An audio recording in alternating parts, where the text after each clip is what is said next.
¿Qué tal? Pues muchas gracias por estar aquí. Es un placer, un año más. Y la verdad es que tenemos aquí el título como España. Llevamos toda la mañana hablando de mercados internacionales del año 2016 y se habla que España es uno de los países con mayor crecimiento de la Unión Europea si es sostenible, ¿no? La primera pregunta es ¿cómo está España en el año 2016 sin gobierno? ¿Cómo estamos? José Carlos. Bueno, hemos entrado con bastante intensidad, yo creo que mejor de lo previsto, por lo menos por mí. Yo pensé que la crisis internacional y el escenario que habéis descrito nos iba a pegar más fuerte. Hemos tenido un aliado que no se ha hablado mucho esta mañana, pero que es importante para nosotros. La economía francesa se ha recuperado muy fuerte, ha tenido un crecimiento del consumo y de la inversión empresarial muy intenso y de las importaciones, y para España es el principal importador, por lo tanto es muy importante. Y luego, bueno, pues parecía que venía el apocalipsis y eso. El crecimiento del empleo en el primer trimestre y del PIB ha sido similar al del segundo semestre, por lo tanto no se ha notado nada la ausencia de gobierno.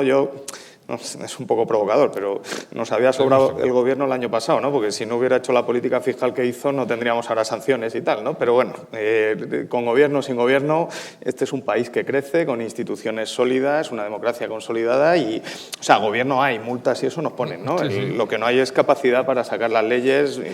Creo que es una buena noticia que tenemos que valorar. Pero evidentemente, y me ha gustado lo que ha descrito Alfredo Aragüetes de la situación de Brasil, Brasil es el caso extremo, ¿no? Pero tenemos que aprender de no brasilianizarnos, ¿no? Porque hablamos de los italianos, o sea, la fragmentación política y un entorno donde denostamos la política, donde queremos que los políticos cobren bajos salarios, bueno, llevan a situaciones a largo plazo no deseables, ¿no? Yo espero que estemos más acertados después del 26J y que la aritmética sea un poco mejor para hacer un buen gobierno. Bueno, ya hay muchos estudios, ¿no?, sobre el éxito de Bélgica sin gobierno y seguro que en el futuro lo habrá de qué pasa en España en el 2016. Gonzalo, ¿cómo ves el año 2016 de España? Mira, yo en primer lugar he alucinado con la histeria de los mercados financieros y determinados analistas económicos y bursátiles. Se ha montado un pollo brutal porque resulta que entre el 11, 12 y 13 de agosto China devalúa un 4,66%. A partir de aquí, no, que China va a devaluar mucho, que China se cae, todos debajo de las baldosas, no debajo de los muebles, de las baldosas, por la sencilla razón de que viene la combinación recesión y deflación. Es la primera vez que yo veo que en un escenario de elevado crecimiento económico y bajos tipos de interés, la bolsa se la pega, cuando por definición es el mejor escenario para entrar en bolsa. Y en el caso de España, yo entiendo que algunas empresas que viven del IBEX, que no saben a quién presionar u otra cosa, tengan problemas y necesitamos gobierno. Hombre, lo primero que necesitamos es un gobierno estable. Para que no haya un gobierno estable, mejor que no lo haya. Necesitamos un gobierno que sea favorable al mundo de los negocios. Para que venga Podemos, mejor que continuemos donde estamos. Y hemos de considerar que Bélgica estuvo, si la memoria no me falla, 510 días sin gobierno. Fue desde mediados creo que era del 10 de junio del 2010 hasta el 6 de diciembre del 2011, y gracias a eso creció por encima del 2, recortó el déficit público y bajó el paro. Todo, como no había gobierno, no pudo recortar, y como no pudo recortar, salió beneficiada. ¿Cómo le va a ir a España? Hombre, yo primero no entiendo la rebaja que ha hecho Luis de Guindos. Supongo que la habrá hecho por quedar bien en relación a la Unión Europea y en relación a la Comisión Europea, pero no lo comprendo. ¿Por qué? En primer lugar, este año lo que hay de diferente, lo que hay fantástico es que las entidades financieras han cogido y han entendido qué tienen que hacer para no caer tanto en bolsa, para tener posibilidades de subir. Porque el año pasado se les ocurrió, dice, mira, vamos a sacar provisiones del balance y las convertimos en beneficios, vamos a presentar buenos beneficios y los analistas financieros nos dirán, bravo, recomendación positiva y a subir la acción. Y los analistas financieros les pegan 3 tortas. Dicen, no, tu margen de intermediación ha bajado. El margen de intermediación, como todos conocemos, la diferencia entre lo que cobro por prestar y lo que pago por los depósitos. Entonces, a partir de ahí, les ha quedado claro que para incrementar el margen de intermediación, en un momento en que lo que se gana por unidad de euro prestado es muy bajo, no tienen más remedio que incrementar el crédito. Les ha quedado claro que cuando tienen que coger y tienen que ir al mercado inmobiliario han de aplicar una pequeña sutileza. ¿Cuál es la pequeña sutileza respecto al año pasado? Es que yo te presto el 80% del menor valor de los dos, del valor de tasación y del valor de compra de una vivienda, del precio de compra. Ahora la pequeña sutileza es que donde dije menor, digo mayor. Y ahora ya te presto el 100% del precio de la vivienda porque te subo el valor de tasación. Y están compitiendo por ello. Bien. Les ha quedado claro que las personas que compran una vivienda y que de alguna manera se la compran por 100.000, 150.000 euros, y aunque ganen 1.800, la pueden pagar. Y que o prestan más dinero o su situación como directivos y las empresas de futuro la tienen un poco difícil. Todo esto en un escenario que haya una situación de parálisis en el sudeste asiático, a España siempre le va muy bien. Yo me acuerdo de El Milagro Rato, el hombre maldito en estos momentos, y Aznar del 98. ¿Cuál era el milagro? Ahora ya lo sabemos todos. Estaban así y les vino la diosa Fortuna a coger y a ayudar. ¿Qué pasó? En aquel 97 estábamos ante una situación en la que no cumplíamos el criterio de déficit público PIB del 3%. Por lo tanto, mira, que no lo cumplimos, que habremos de coger, recortar impuestos y entraremos un poco arrastradillos, pero habremos de subir impuestos y entraremos un poco arrastradillos, pero entraremos en la zona euro como lo hizo Italia. Pues no, vino una crisis en el sudeste asiático. Vino una crisis generada por el FMI en Tailandia, pasó a Corea, pasó a Malasia, a Filipinas, luego fue a Rusia, y esto provocó una gran bajada del precio de las materias primas. El precio del petróleo, que en el 97 estaba finales a sobre 20 euros, estaba al 9,5 en el 98. Esa gran bajada de las materias primas provocó una bajada de la inflación. El Banco de España bajó los tipos de interés, los bancos dieron más crédito, la economía creció prácticamente el 5% y cumplimos el déficit público del 3% del PIB y crecimos una barbaridad.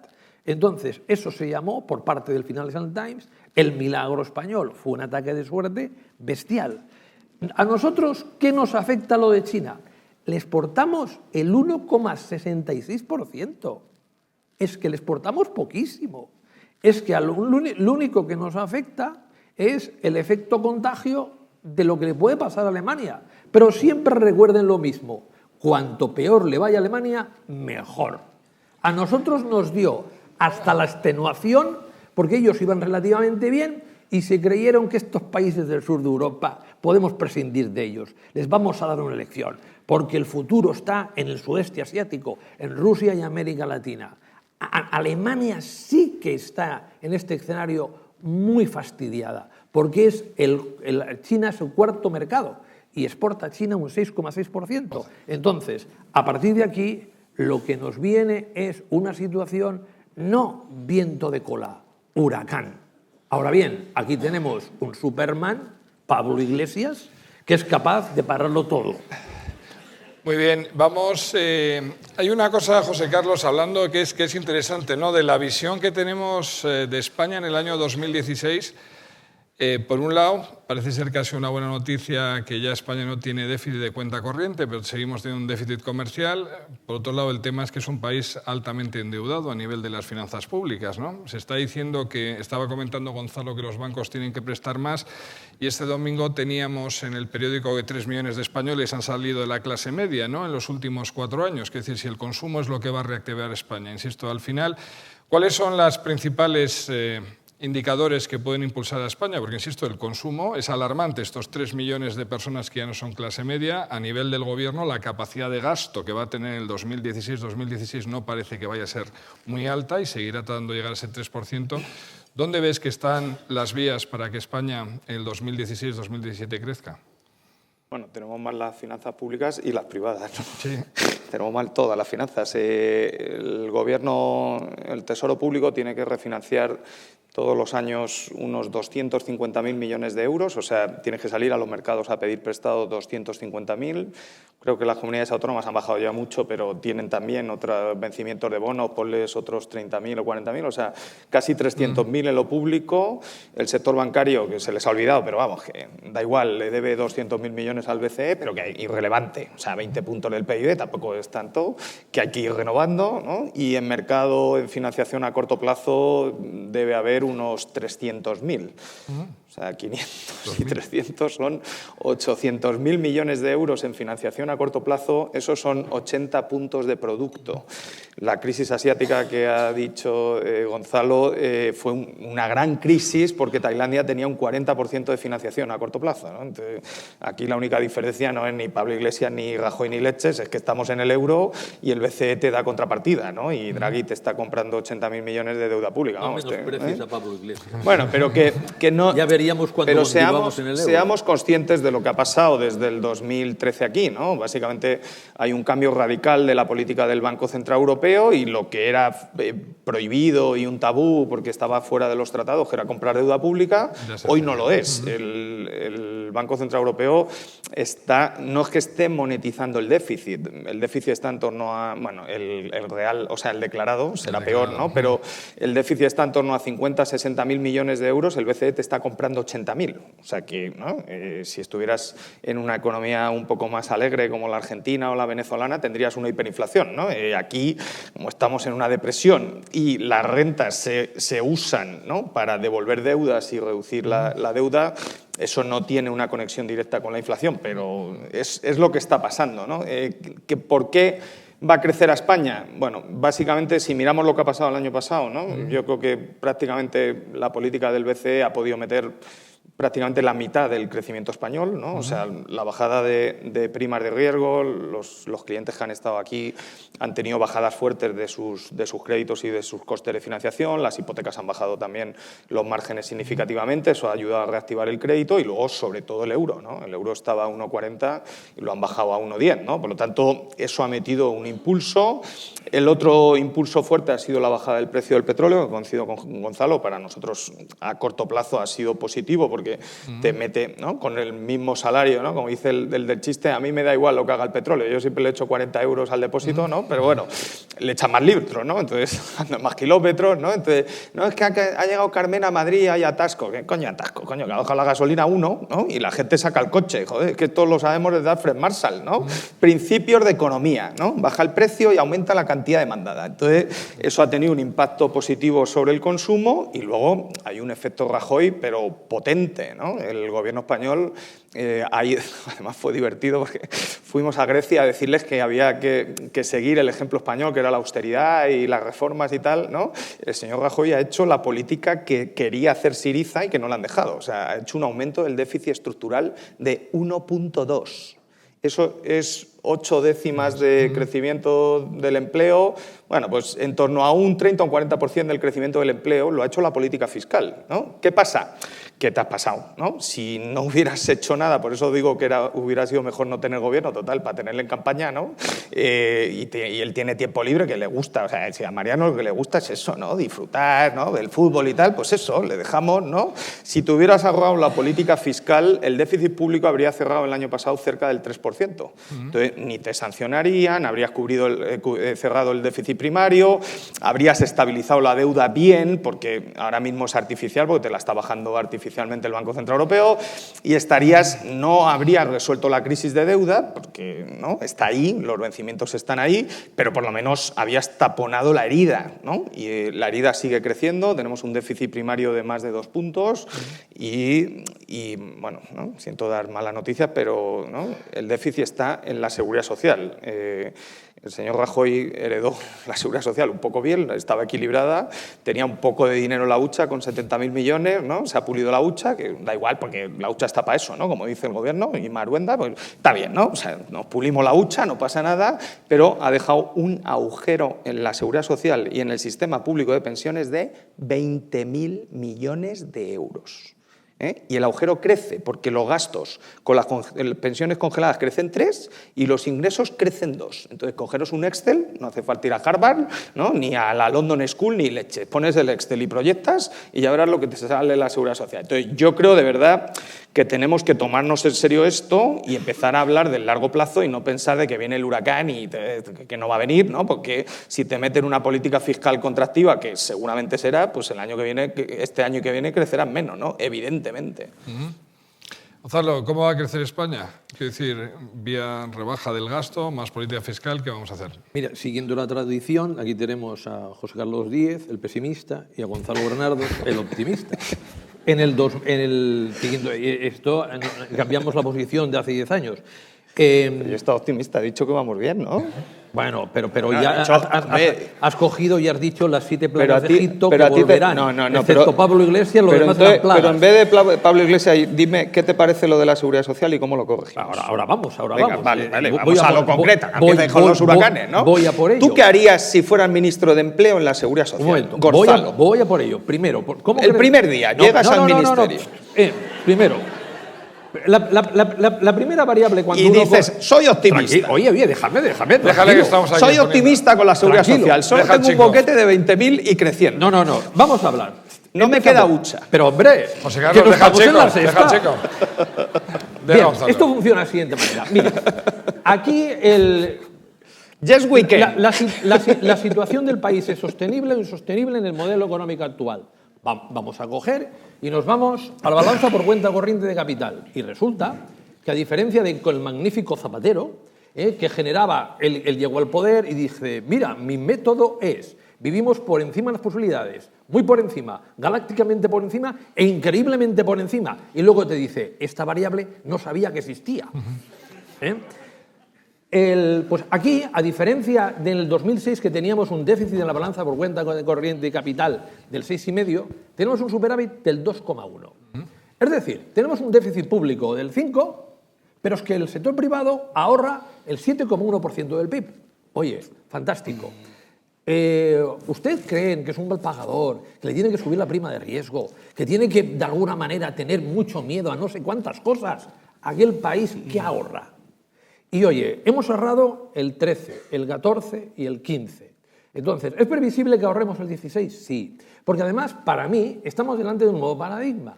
Y es que los emergentes, algunos se va al carajo, Brasil, otros 3/4 muy similar, como Colombia, Ecuador y Perú, porque prácticamente es la tormenta perfecta, es bajada de las materias primas de su precio y estallido de la burbuja inmobiliaria, y el sudeste asiático se desacelera considerablemente.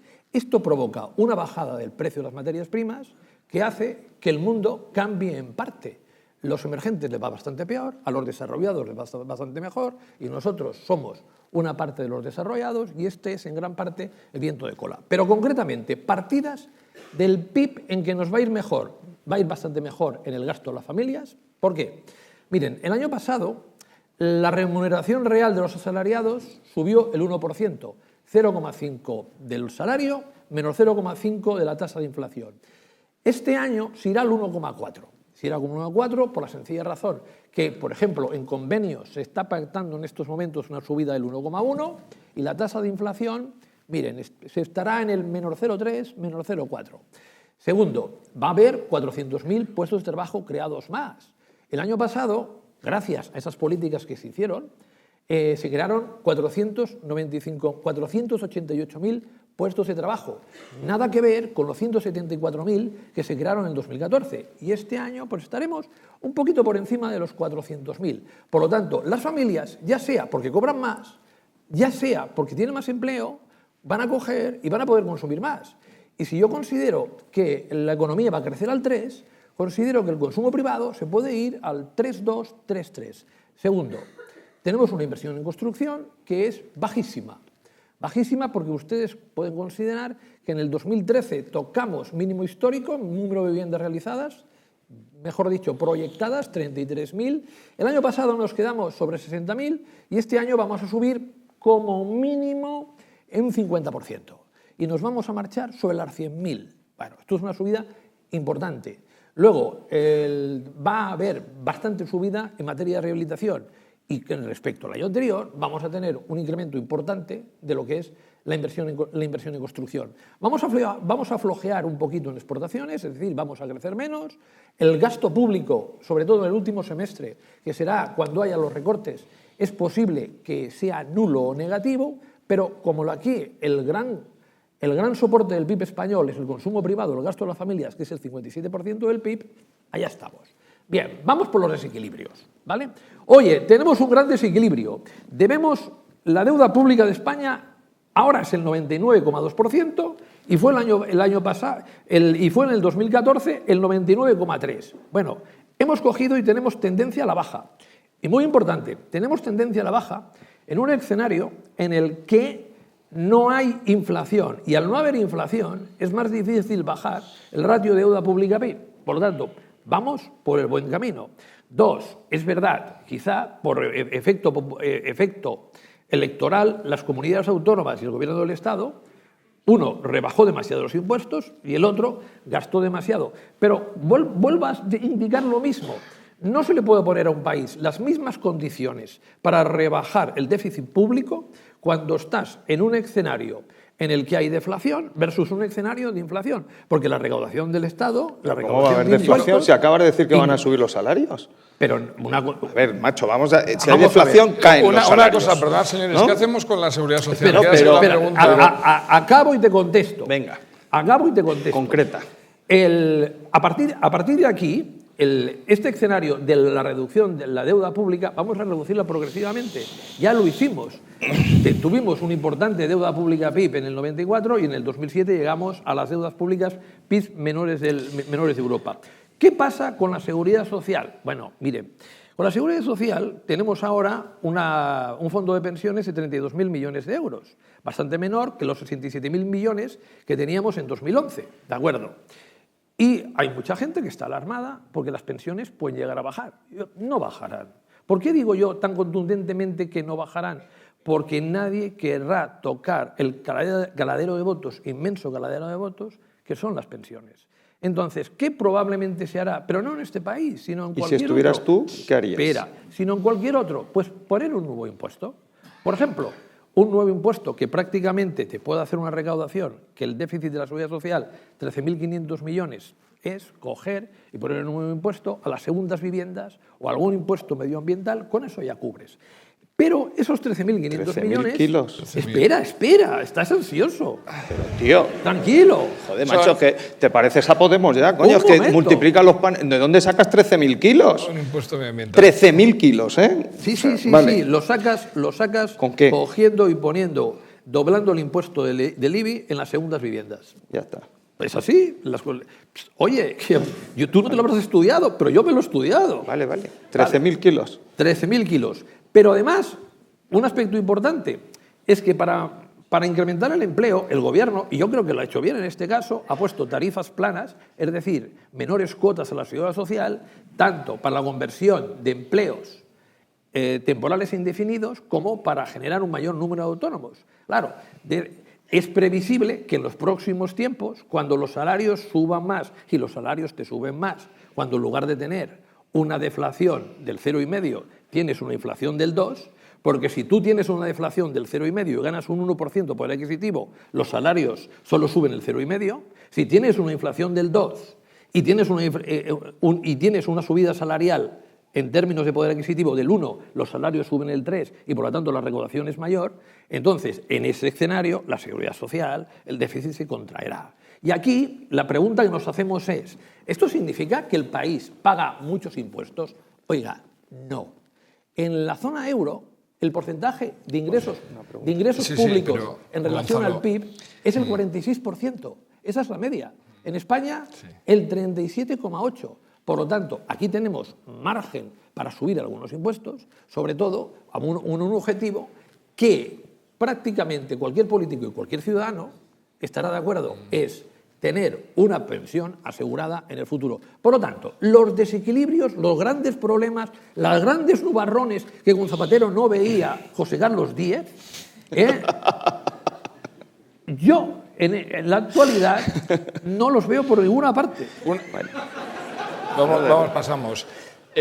Una cosa, señores, estamos ya en turno de preguntas. Tenemos que tratar de tratar solo como 10 o 12 temas a la vez, porque si no hay un pequeño desbarajuste mental. Pero si alguien quiere hacer una pregunta, insisto, estamos ya en la parte de preguntas. Yo creo que una cosa que, vamos, esto se llama riesgo país, ¿no? Este foro, al final, el tema de la exportación, cuando estamos hablando de qué puede pasar, insisto, España tiene ahora mismo una balanza comercial positiva por primera vez en muchos años. Una de las cosas que está sucediendo también ha sido la depreciación del euro. Al final, España, a nivel de competitividad, ¿cómo es la competitividad de las empresas españolas? ¿Qué es lo que os cuentan los empresarios a nivel de competitividad en el año 2016?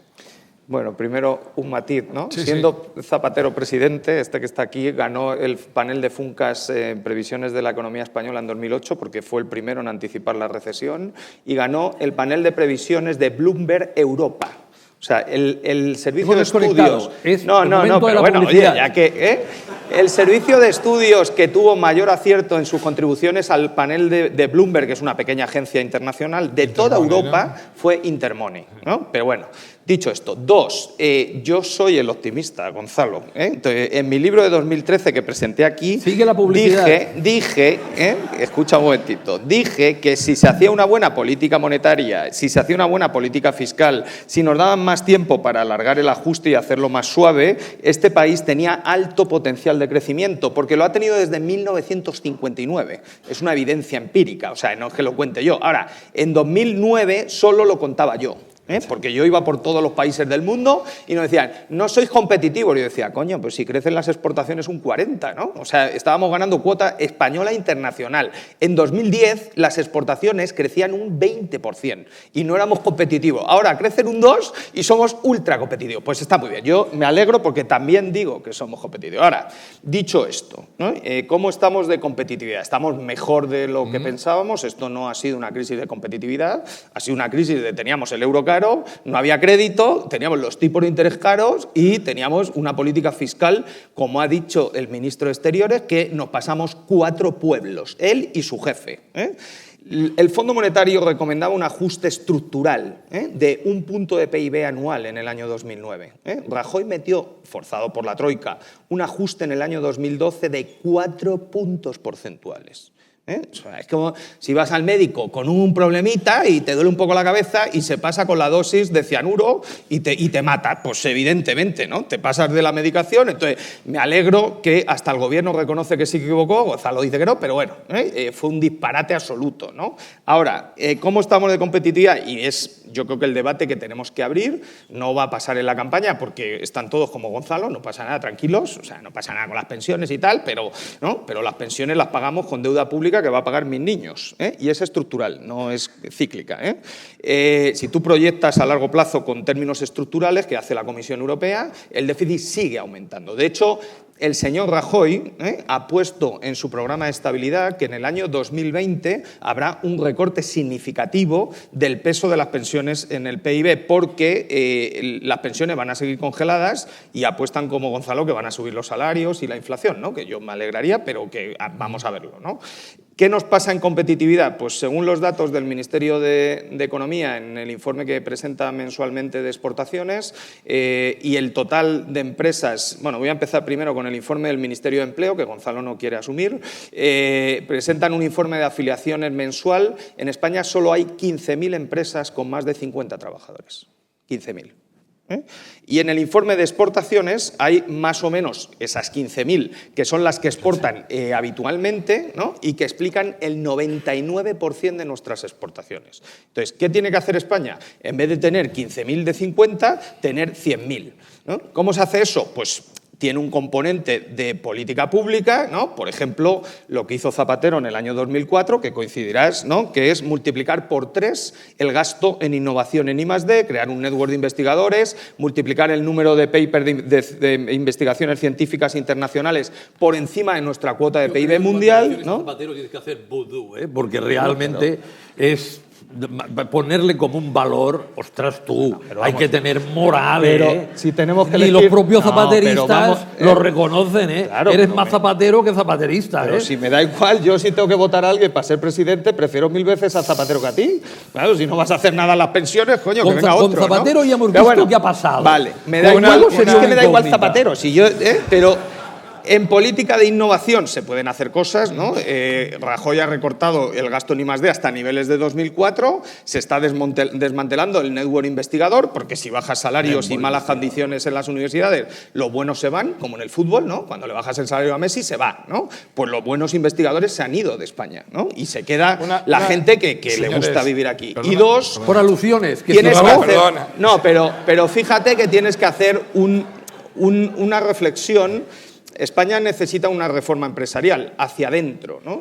Tenemos un nivel de empresas mejor que el que teníamos hace 10 o 20 años, evidentemente, o sea, las empresas, esas 15.000, son mejores, pero, por ejemplo, ¿cómo se mejora esto? Pues Mao, que hace una pequeña cerveza que bebemos todos, ¿no? Ha dicho aquí que su negocio de exportación es incipiente. Pues ¿qué necesitamos? Que deje de ser incipiente, que de 3.000 pasen a 20.000, ¿no? O a 10.000 trabajadores, ¿no? Pero Mao ya está en 3.000. Necesitamos que muchas empresas de 10 pasen a 100, que muchas empresas de 100 pasen a 1.000 y deberíamos empezar a perder el amor por lo pequeño, ¿no? Cada vez que salga un político o alguien en los medios diciendo yo amo la pyme y los autónomos, te alejas de él porque es un tipo peligroso. Yo no estoy en contra de la pyme y los autónomos, Bueno, pero oye, necesitamos que las a pymes, ver, señores, que las José Carlos, pymes y los autónomos José Carlos, se hagan Gonzalo. grandes, A ¿no? ver. Y eso se hace con internacionalización, se hace pero con espera, innovación, espera. se hace con gestión de Un segundo, recursos humanos. Bueno, en la parte microempresarial tiene que haber un cambio Estás sustancial. haciendo de Gonzalo, Eduardo Inda,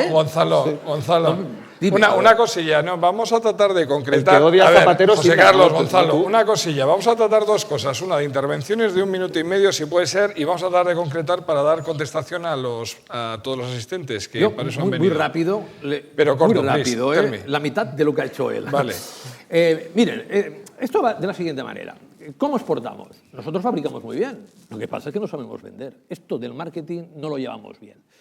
Le pongo un ejemplo que me quedé muy sorprendido porque es un ejemplo corto y contundente. Dice, yo produzco puertas y produzco puertas mucho mejor que los italianos. Yo las vendo a 100 euros, ellos a 200. Ellos saben vender, yo no. Le cuento. Todo lo que hizo Zapatero en materia de innovación no sirvió para nada. Los parques científicos tecnológicos los llevan los universitarios y lo único que hacen es fastidiarla porque no saben gestionar. Y la investigación que se hace allá, la inmensa mayoría es del sexo de los ángeles. Entonces, miren cómo funciona esto y rápidamente le cambiamos la I+D en España. Miren, usted van a la universidad y ponen una carrera universitaria. Y la carrera universitaria es, tú tienes que publicar en determinadas revistas. Estas revistas, la mayoría, no se publica nada que sea útil, sino que son grandes teorías. Y todo el mundo dice, allá voy, porque yo lo que quiero es ser catedrático. Voy a aplicar grandes teorías, voy a hacer cuál es la economía de Robinson Crusoe en su isla, bárbaro, esto es una gran innovación. Y a partir de aquí, lo que se hace en las universidades, que es aproximadamente el 60% del I+D+I en España, no trasciende las empresas. Oye, no cuesta un euro. Lo único que tienes que hacer es coger y decirle, mira, tú si quieres llegar a catedrático, si quieres progresar, vas a tener que hacer consultoría empresarial. Te vamos a valorar las patentes, te vamos a valorar la investigación aplicada, te vamos a valorar cuánto de esto se transforma en producto. Oye, vamos a olvidarnos de la economía, vamos a coger y vamos a meternos en física, ¿vale? Entonces, el meteorólogo es un pringao. ¿Por qué? Porque hace cosas útiles que todo el mundo logra entender. El físico teórico que alucina es la leche. Igual no saca ninguna patente, ninguna cosa, pero, esto tiene pinta. Y esto es el tema de la I+D+I. A ver, empresas grandes, empresas pequeñas. Por favor, José Carlos. Yo me acuerdo que en España tenía unos bancos muy grandes. Banesto, Banco Central, desaparecido. Tenía unos medianos muy potentes. Santander, Bilbao, son los que han triunfado. Entonces, el tamaño no determina la rentabilidad, ni el tamaño determina la competitividad. Lo único que tienen las pequeñas y medianas empresas es una dificultad para hacer gastar dinero, bastante dinero en investigación y desarrollo. Pero esto, como se hace en otros países, con contacto en las universidades, y unas universidades, en lugar de estar centradas en sí mismas de cara al exterior, se resuelve. Y recordemos que por cada 1 millón de euros de facturación, una empresa pequeña coge y contrata a más personas que una empresa grande. Entonces, si nosotros en España tenemos un principal problema económico-social, el paro, que supera el 20%, la tasa de paro en España, es esencial coger y cambiar esto. Y la manera de cambiarlo es simplemente sin gastarse un euro, cambiando las normativas y, sobre todo, es estar orgullosos y no con problemas de las pequeñas y medianas empresas.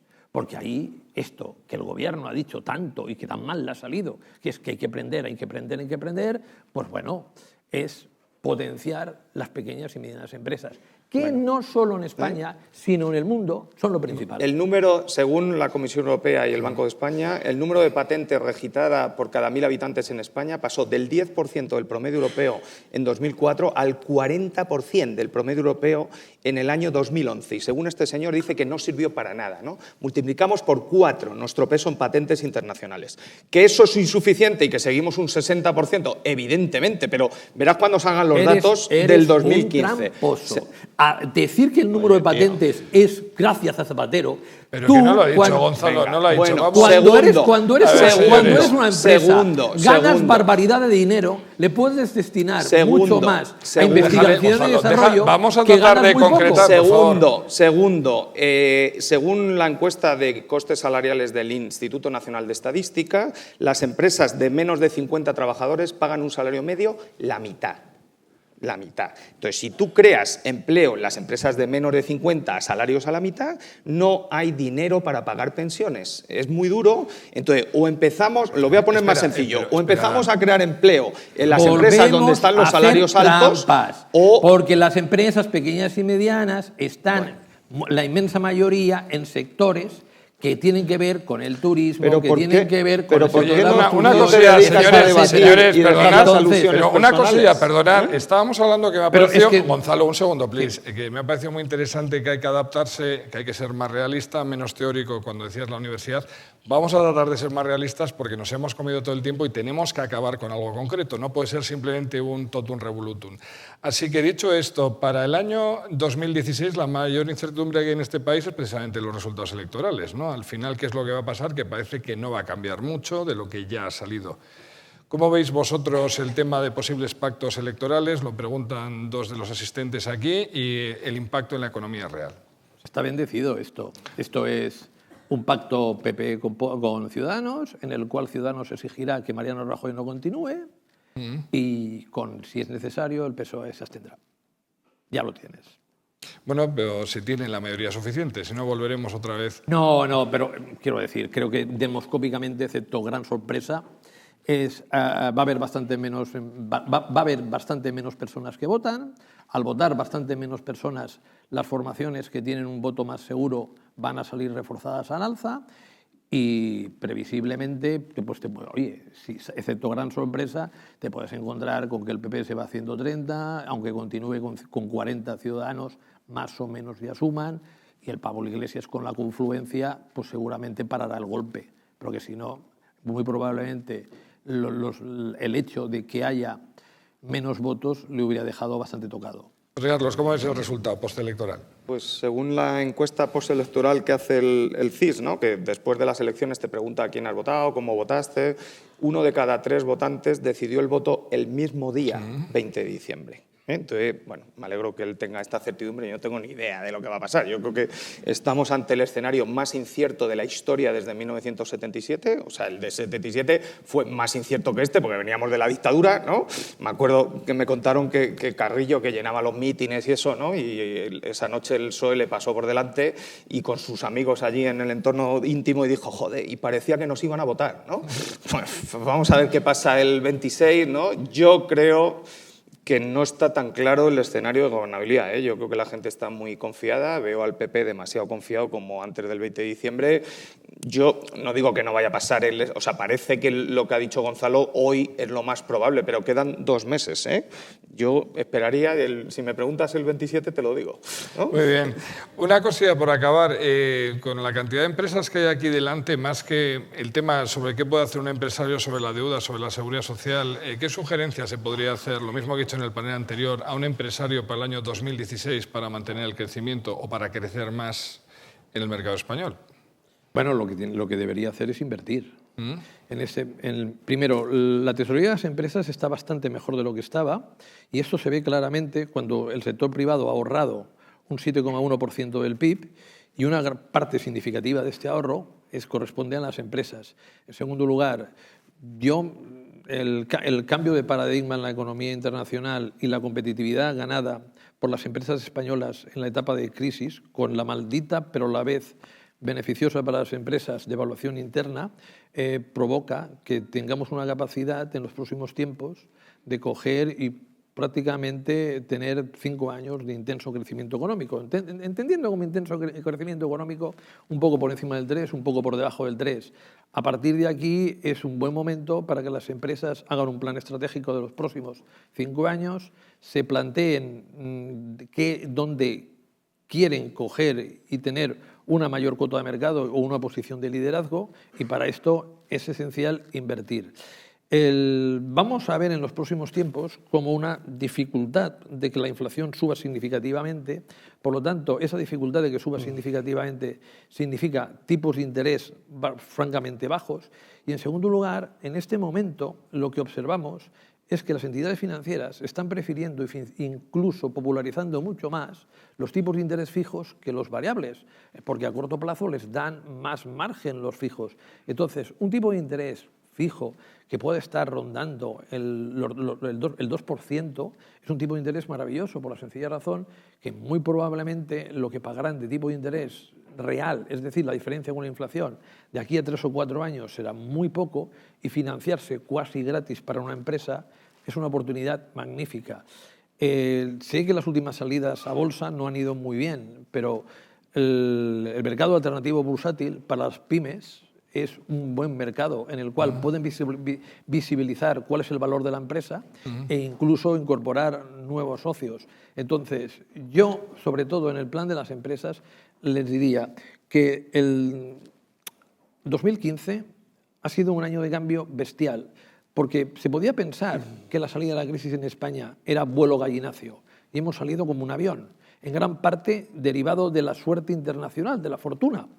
Pero esta salida continúa y esa salida continua provoca que en los próximos tiempos las empresas, para ellas, sean muy buenos y está en su capacidad de verlo y de aceptarlo cuánto se van a aprovechar de los mismos. Muy bien, para terminar, José Carlos, a un empresario, políticas micro, ¿qué puede hacer? ¿Invertir? Primero, darles ánimo. Estamos en el periodo de mayor intensidad de revolución tecnológica de la historia, o sea que en un entorno de extremado cambio, que es muy difícil ser empresario, ¿no? Todos sabemos lo que hay que hacer, ¿no? Pero hasta que te pones y lo haces tú, ¿no?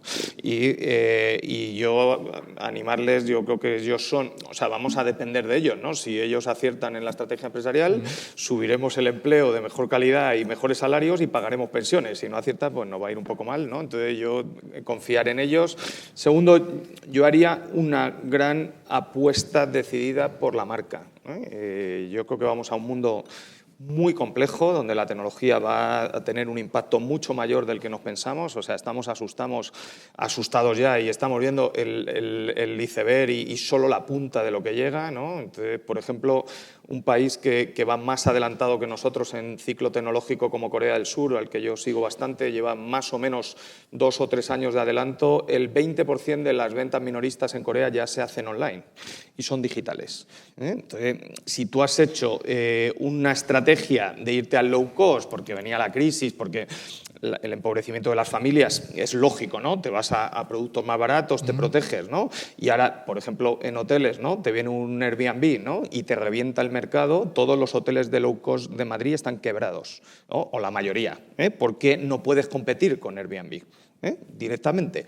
Hay una posibilidad que es protegerte de Airbnb y prohibirlo, pero nadie va contra el mercado y contra la tecnología. La tecnología ya está ahí. Entonces, ¿cómo te adaptas al mercado? Pues, por ejemplo, como uno de mis clientes hace hoteles, ¿no?, donde con Airbnb creciendo a lo bestia le va fantásticamente bien en Madrid. Entonces, hay hueco de mercado para Airbnb y para AC. Para hoteles de low cost, no. ¿Por qué? Porque Antonio Catalán, desde el principio con NH y luego con AC, ha hecho marca. Y cuando tú entras en un hotel de AC, sabes que estás en un hotel de AC. ¿Y qué pasa? Que ha entrado en Marriott y que estamos abriendo 50 hoteles en los Estados Unidos de América.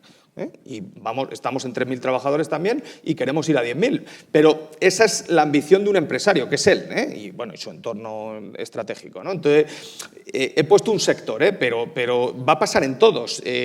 Mercadona, que ha sido muy exitoso, va a sufrir con Amazon. Va a sufrir con Amazon. Entonces, o te adaptas y sales del low cost y te vas, no a un high cost, porque entonces quiebras también, ¿no? O sea, en vez de hacerlo más barato, ¿no?, ¿cómo lo hacemos mejor y a buen precio? Ejemplo, Inditex. Y ese es el ejemplo a seguir. ¿Cómo adaptas el éxito de este señor al resto de sectores? Pues complicado, claro, te sale un Inditex. Inditex es la única empresa europea de la Unión Europea, de la Eurozona, que ha entrado en el Global Titan 500 de capitalización bursátil mundial en los últimos 30 años. Y es de Arteixo. Si alguno ha ido a Arteixo, que me diga cómo se hace allí una multinacional. Pues bien, ¿no?, porque el tío lo ha hecho, ¿no? Entonces, ¿cuántos Amancio Ortega vamos a tener? Pues un montón. Si encima, que es lo que le falta a Amancio ya para entrar en el cielo y bendecirle, hicieran labor social, como hacen los grandes empresarios del Silicon Valley y americanos que han triunfado, ¿no?, y metiese dinero en eso que no le gusta a Gonzalo, que es la investigación, la innovación, ¿no?, los grandes investigadores que tenemos, ¿no?, que estamos pues cerrando, evidentemente que todavía sería ese.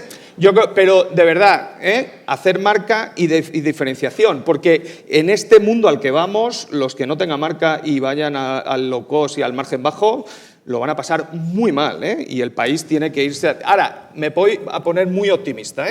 Somos un país de 46 millones. Las previsiones es que se van a crear 1.000 millones de nuevos consumidores de clase media en la próxima década. España solo necesita un trocito así de la tarta. O sea, el problema lo tienen los chinos y los indios, que son 1.300. Nosotros es un reto accesible. Yo en eso de largo plazo estoy optimista. Muy breve. Pero palabra, sí. Muy breve. Yo considero todo lo contrario, para variar. Mira, lo que no te van a pagar la gente es por un producto low cost un precio medio. Lo que te va a pagar el público es por un producto de calidad media un precio bajo. Y este es el éxito de Mercadona. Entonces, el coger y decir, el sacar aquí a Antonio Catalán, a AC y todo esto y relacionarlo con todas las tendencias... Pero, coño, pareces de Podemos, tío. ¿No te gustan los empresarios? No estoy ni mucho menos de acuerdo. ¿De quién quieres que hable? De tío. Gonzalo, José Carlos, vamos a concretar, en serio. Ya concreto, Sí. Es que no te gusta nada. Joder, hablo bien de un empresario, pero mal del empresario. Una cosa... Gonzalo, concreta, please, y cerramos. Concreto. Varias cosas. Una, el sudeste asiático no va a ser el paraíso. Esto que la economía se va hacia el sudeste asiático y todo es maravilloso, vamos a ver serios problemas en el sudeste asiático derivados del menor empuje de China, que no caerá en crisis, pero no será ni mucho menos lo que es. En segundo lugar, los sitios tradicionales, donde principalmente se desarrolla la economía, volverán a ser aquellos donde realmente será más interesante vender, que no son otras cosas que Estados Unidos y Europa. Y aquí el consumidor está educado y la crisis la ha educado. Y esa educación del consumidor significa que pagar precios excesivos, no, pagar por calidades que se publicitan pero que no lo son tampoco, y sobre todo, la clave para España y para una empresa española es cómo vendo, el marketing, cómo realmente llego a los mercados y hago parecer que la empresa es lo que no es decir, mucho mejor de lo que es. Nosotros no tenemos un problema ni de fabricar, no tenemos un problema de competitividad, no tenemos un problema de recursos humanos, ni de capital, tenemos un problema principalmente en comparación con otros países de que no cogemos y rentabilizamos bien lo que producimos. Gonzalo, muy bien. Estaba pensando lo que ha dicho antes José Carlos del tema de las fundaciones, que era lo que le faltaba, ¿no?, a Amancio Ortega. Yo creo que no estoy completamente seguro, pero creo que la segunda mayor fundación que hay en el mundo después de la familia Gates es la Caixa. Es la Caixa, digo, ya que estamos aquí. Así que un aplauso para estos señores y un aplauso para la Caixa.